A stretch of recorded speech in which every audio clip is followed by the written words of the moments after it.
ಕರ್ನಾಟಕ ನ್ಯೂಸ್ಗೆ ಮತ್ತೆ ಸ್ವಾಗತ. ಕಾಂಗ್ರೆಸ್ ಮೊದಲ ವಿಕೆಟ್ ಪತನಕ್ಕೆ ಕ್ಷಣಗಣನೆ ಆರಂಭವಾಗಿದೆ.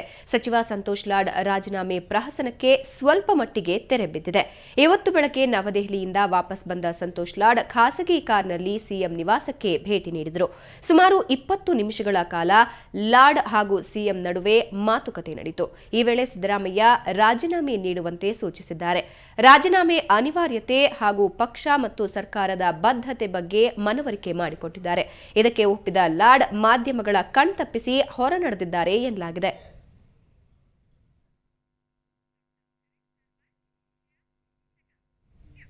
ರಾಜ್ಯಾದ್ಯಂತ ಎಗ್ಗಿಲ್ಲದೆ ತಲೆ ಎತ್ತಿರುವ ನಕಲಿ ವೈದ್ಯರಿಗೆ ಕರ್ನಾಟಕ ಆಯುರ್ವೇದ ಮತ್ತು ಯುನಾನಿ ಮಂಡಳಿ ಶಾಕ್ ನೀಡಿದೆ.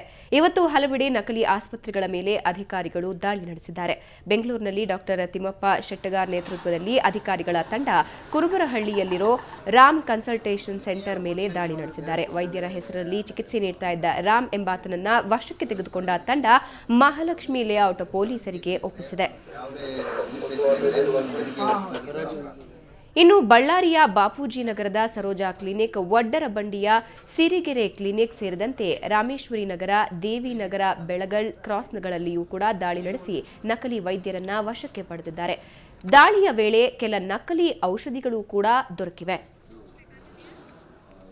ಇನ್ನು ರಾಯಚೂರಿನಲ್ಲೂ ಆಯುಷ್ ಅಧಿಕಾರಿಗಳು ನಕಲಿ ವೈದ್ಯರಿಗೆ ಬಲೆ ಬೀಸಿದ್ದಾರೆ. ವೈದ್ಯಾಧಿಕಾರಿ ಡಿಜೆ ಅಮರಗುಂಡಪ್ಪ ನೇತೃತ್ವದಲ್ಲಿ ಅಧಿಕಾರಿಗಳು 2 ಕಡೆ ದಾಳಿ ನಡೆಸಿದ್ದಾರೆ.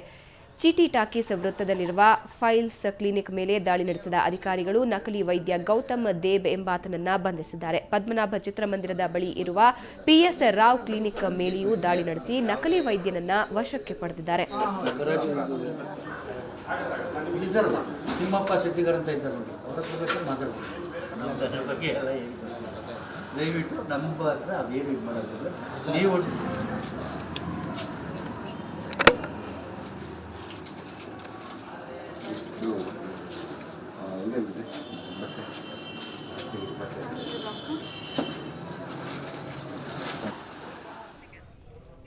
ಬೆಳಗಾವಿಯ ಸುವರ್ಣ ವಿಧಾನಸೌಧದಲ್ಲಿ ನಡೆಯುವ ಅಧಿವೇಶನಕ್ಕೆ ಕೇವಲ 3 ದಿನಗಳು ಮಾತ್ರ ಬಾಕಿ ಉಳಿದಿವೆ. ಅಧಿವೇಶನದ ಹಿನ್ನೆಲೆಯಲ್ಲಿ ಜಿಲ್ಲಾಡಳಿತ ಸಕಲ ಸಿದ್ಧತೆ ಮಾಡಿಕೊಂಡಿದೆ. ಈ ಬಾರಿ ಒಟ್ಟು 8,000 ಜನರು ಬೆಳಗಾವಿಯಲ್ಲಿ ವಾಸ್ತವ್ಯ ಮಾಡಲಿದ್ದು, ಇಲ್ಲಿಗೆ ಬರುವ ಸಚಿವರು, ಶಾಸಕರಿಗೆ ಈಗಾಗಲೇ ವಸತಿ ಮತ್ತು ಊಟದ ವ್ಯವಸ್ಥೆ ಕಲ್ಪಿಸಲಾಗಿದೆ. ನಗರದ ಬಹುತೇಕ ಎಲ್ಲ ಲಾಡ್ಜ್, ವಸತಿ ನಿಲಯಗಳು ಭರ್ತಿಯಾಗಿವೆ. ಜೊತೆಗೆ ಧಾರವಾಡ ಮತ್ತು ಹುಬ್ಬಳ್ಳಿಯಲ್ಲಿಯೇ ಕೆಲ ಅಧಿಕಾರಿಗಳಿಗೆ ವಾಸ್ತವ್ಯದ ವ್ಯವಸ್ಥೆ ಮಾಡಲಾಗಿದೆ. ಸುವರ್ಣಸೌಧದ 1 ಕಿಲೋಮೀಟರ್ ಸುತ್ತಮುತ್ತ ನಿಷೇಧಾಜ್ಞೆ ಜಾರಿ ಮಾಡಲಾಗಿದ್ದು, ನಗರದಲ್ಲಿ ಭಾರೀ ಭದ್ರತೆ ಕೈಗೊಳ್ಳಲಾಗಿದೆ. ಇದಕ್ಕಾಗಿ 5,000 ಪೊಲೀಸರನ್ನ ನಿಯೋಜಿಸಲಾಗಿದ್ದು, ಇತರ ಜಿಲ್ಲೆಗಳಿಂದ ಅನೇಕ ಸಿಬ್ಬಂದಿಯನ್ನ ಕರೆಸಿಕೊಳ್ಳಲಾಗುತ್ತಿದೆ. ಮುಂಜಾಗ್ರತಾ ಕ್ರಮವಾಗಿ ಸಿಎಂ, ಸಭಾಪತಿ, ಮಂತ್ರಿಗಳು ವಾಸ್ತವ್ಯ ಇರುವ ಹೋಟೆಲ್ಗಳಿಗೆ ಹೆಚ್ಚಿನ ಭದ್ರತೆ ಕಲ್ಪಿಸಲಾಗಿದೆ. ಅನೇಕ ಸಂಘಟನೆಗಳು ಈಗಾಗಲೇ ಪ್ರತಿಭಟನೆಗೆ ಕರೆ ನೀಡಿದ್ದು, ಅದಕ್ಕಾಗಿ ಸುವರ್ಣಸೌಧದ ಸ್ವಲ್ಪವೇ ದೂರದಲ್ಲಿ ಪೆಂಡಾಲ್ ವ್ಯವಸ್ಥೆ ಕಲ್ಪಿಸಲಾಗಿದೆ.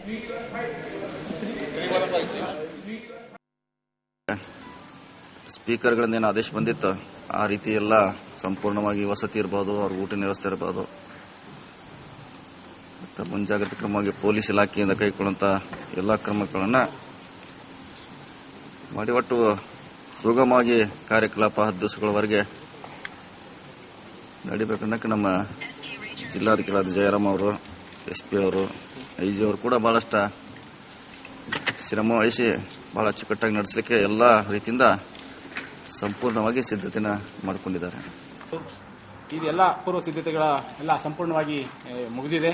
ಸುಮಾರು ಇಲ್ಲಿ 8,000 ಜನ, 300 ಜನ ಗಣ್ಯರು ಸೇರಿದಂತೆ 8,000 ಜನ ಅಧಿಕಾರಿ ಸಿಬ್ಬಂದಿ ವರ್ಗದವರು ಇಲ್ಲಿ ಬೆಳಗಾವಿನಲ್ಲಿ ವಾಸ್ತವ್ಯ ಹೂಡ್ತಾರೆ. ಸುವರ್ಣಸೌಧದ 1 ಕಿಲೋಮೀಟರ್ ವ್ಯಾಪ್ತಿನಲ್ಲಿ ಈಗಾಗಲೇ ನಾನು ನಿಷೇಧಾಜ್ಞೆ ಜಾರಿ ಮಾಡಿದ್ದೀನಿ. Section CRPC. ಈಗ ಒಂದು ಬ್ರೇಕ್ನ ನಂತರ